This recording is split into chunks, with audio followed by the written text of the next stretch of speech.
Votre Majesté, je vous écris cette lettre car plusieurs événements me paraissent dignes de mention.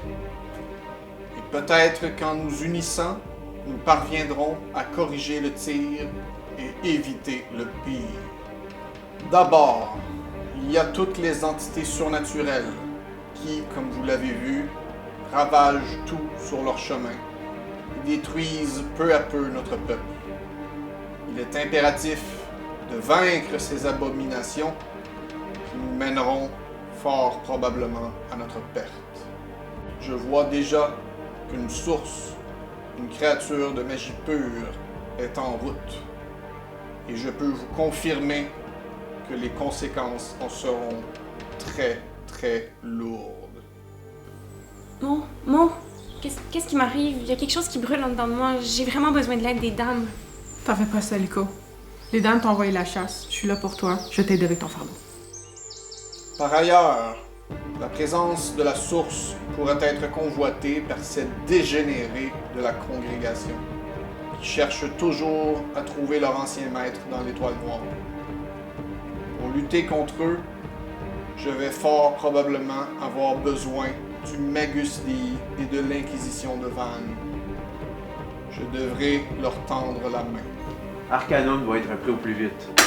Nous vous aiderons, mais d'abord, il y a d'autres priorités. Dame de Paladine a eu sa chance. Vous ne pouvez pas continuer à faire comme si de rien... Attendez, vous verrez. Il faut prendre en considération le dragon d'ombre. S'il attaque garde-lance pendant qu'on est à Arcanum, nous pourrions être pris en tenaille.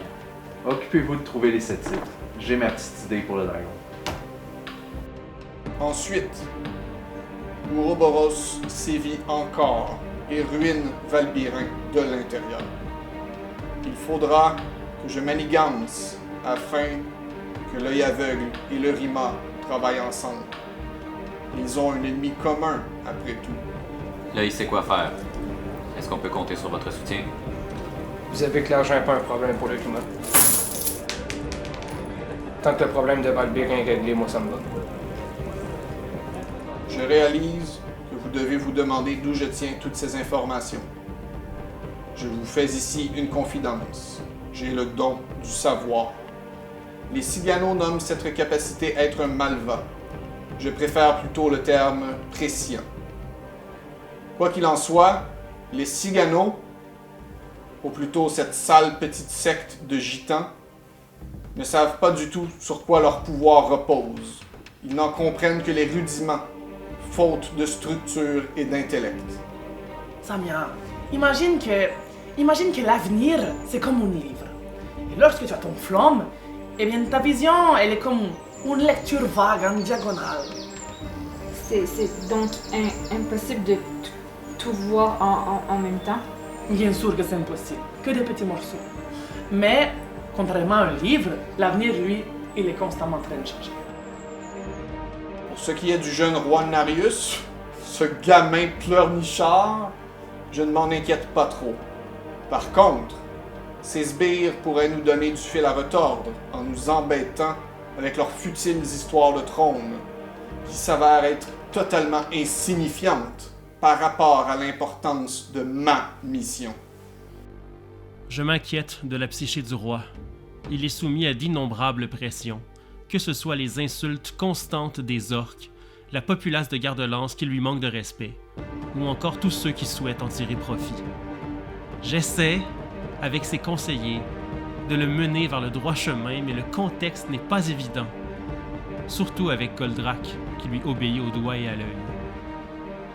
Sans quelqu'un pour lui tenir tête, j'ai bien peur que le roi prenne de mauvaises décisions. Je dois impérativement reprendre le pouvoir qui m'est dû. Potenko est un danger pour ma population. Et je dois l'arrêter avant qu'il ne soit trop tard. Mon roi, quels que soient vos rêves, vos projets, vos ambitions, je serai le bras qui s'assurera qu'ils se réaliseront. Quel que soit le coût pour moi ou pour les autres. Vous comprenez maintenant la complexité de la situation. Alors, au regard de ces informations, serez-vous avec ou contre moi?